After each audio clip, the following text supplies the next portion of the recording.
Ang sinabi naman ni Auntie Claire, dito naman po kay BP Sara, no? Ito po ang sabi niya. Kung hindi natin bubulat-latin ang impeachment at flood control lang, ay may selective justice yun. Dapat lahat. Hindi ko talaga maintindihan. Baliktad yata na talaga yung utak nito ni Auntie Claire. Ang sinasabi ni Auntie Claire, dapat bulat-lat natin yung impeachment, hindi yung flood control lang. Yan po ang sinabi ni Auntie Claire. Teka muna, Auntie Claire. Baliktad eh. Ang pinapanawagan mo na dapat bulat-lat. Di ba yan na po yung ginagawa ninyo? Yan na yung ginagawa ng mga kaalyado nyo eh. Binubulat-lat yung impeachment. Lahat-lahat ng bahagi ng impeachment kahit wala, gawa-gawang kwento. Tapos eto naman, samantalang eto pong flood control, ayaw nyo pong mag-imbestigahan. Binabaliktad mo yung sitwasyon. Ang sinasabi ni Auntie Claire, dapat daw bulat-latin yung impeachment, hindi lang yung flood control. Kaya may selective justice daw yung mga nananawagan ng yung mga Iglesia ni Cristo. Binabalik niya sa mga rallyista eh. Okay. Una, Auntie Claire, sa totoo po, baliktad ang katotohanan sa iyo. Ang katotohanan, Auntie Claire, walang bumubulat-lat. Yun yung termino mo eh. Walang bumubulat-lat sa flood control pagnanakaw sa flood control. Ang binubulat-lat ninyo, impeachment. Kilala na nga namin lahat, pati mga sila Mary Grace Piatos at kung sino-sino pa eh. Tapos ikaw mananawagan ka na bulat-latin yung impeachment, tapos wag lang yung flood control. Sino po ang nag-iimbestiga ng flood control ngayon? Sinong kailan nakatakda ang flood control investigation ng BRC?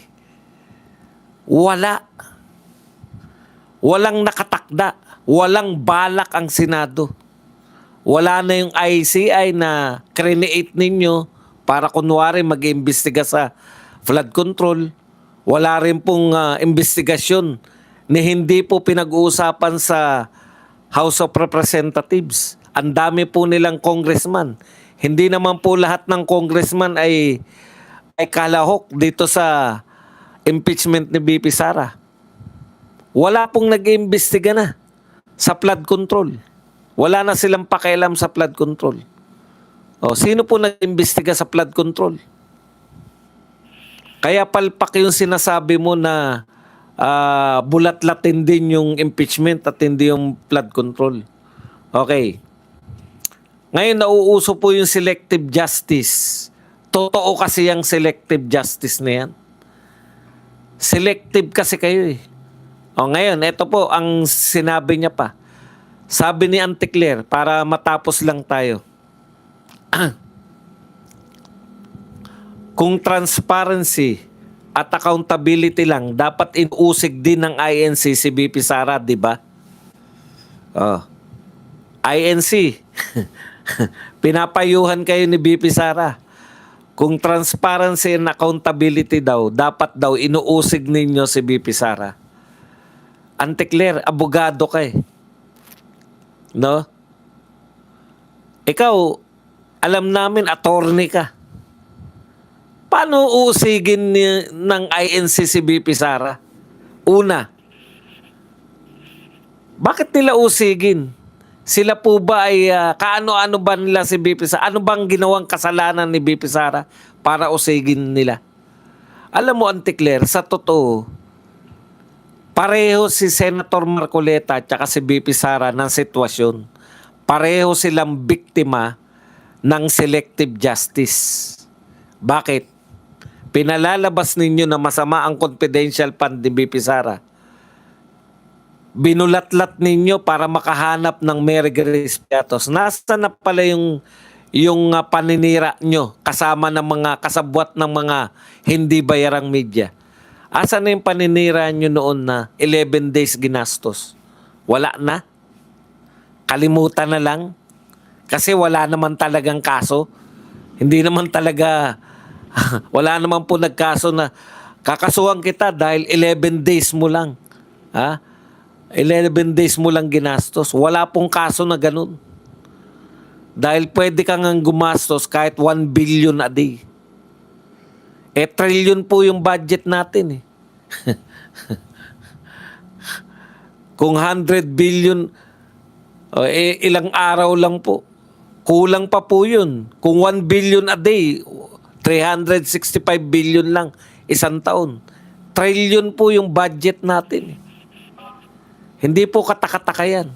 Tapos nag-ship sila.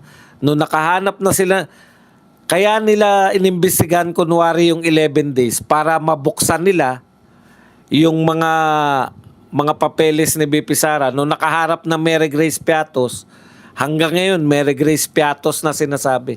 Nakalimutan na yung 11 days. Dahilan lang nila 11 days para makapag-imbestiga kunwari. Di ba? Okay. Balik tayo, Auntie Claire. Si BP Sara, biktima rin ng selective justice. Bakit? Bakit biktima siya ng selective justice? Ang dami pong mayroong confidential fund. Lahat ng mayor may confidential fund. Bakit siya lang ang binulatlat yung confidential fund? Bakit siya lang yung kinasuhan dahil sa confidential fund? Selective justice. Si Marcoleta, walang ninakaw.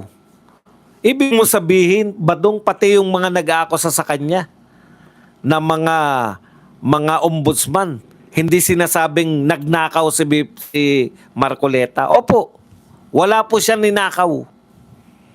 Dahil yan po ay campaign contribution. Alam niyo yung pagnanakaw sa gobyerno? Pondo. Pampatayo ng flood control. Hindi mo pinagawa yung flood control. Pumirma lang kayo ng mga papeles. Nagtataka nga ako bakit kokonti lang yung napapakulong eh. Sa flood control pa lang po, sa mga ghost project pa lang po, ilan po yung ghost project? Daan-daan? Kung 100 ang ghost project, magpakulong lang ng isa bawat ghost project. May 100 na sana nakakulong. Sa lintik na yan. Lahat po ng pumirma doon sa ghost project, magnanakaw yun. Biruin nyo, ang kahulugan po ng ghost project, ghost, walang proyekto. Paano ka pipirma sa walang proyekto? Ang pinipirmahan po dyan, completed. Lahat po ng pumirma, hindi ko maintindihan kung ano po mahirap eh. Kung ano po mahirap sa pagkakaso sa flood control.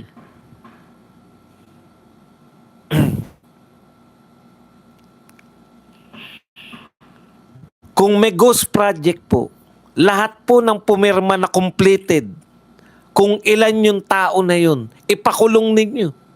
Dahil magnanakaw yun. Mahirap po ba yun?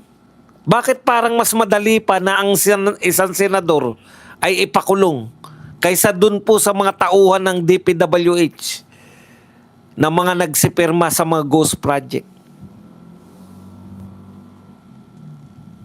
Dun muna kayo magsimula. Kasi parang kung hindi namin kayang usigin yung mastermind, hindi na rin namin kayang usigin lahat.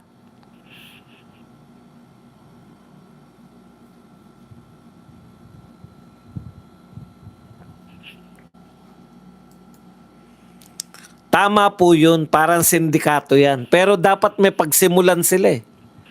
Lahat po ng pumirma, ito, halimbawa, amin na yung papeles ng flood control. Asan na ngayon si Boy Tokis? Yung bagong DPWH, may nagawa po ba siya para kasuhan lahat ng mga tauhan niya? Simple lang po yan eh. Lahat po ng pumirma dyan, magnanakaw lahat. Ghost eh. Walang pinagawa. Pumirma kayo na completed. Approved. Inspected by. Completed. inspected, signed.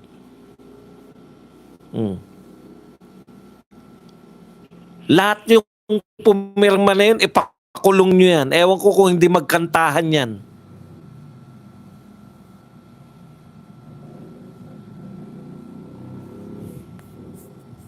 Okay, tapos isunod nyo yung mga palpak na proyekto. Unti-unti. Kasuhan ninyo ng kinakaso nyo kay Marcoleta, yung non-bailable. Tsaka nyo alukin na kung sino yung magsasabi sa kanila ng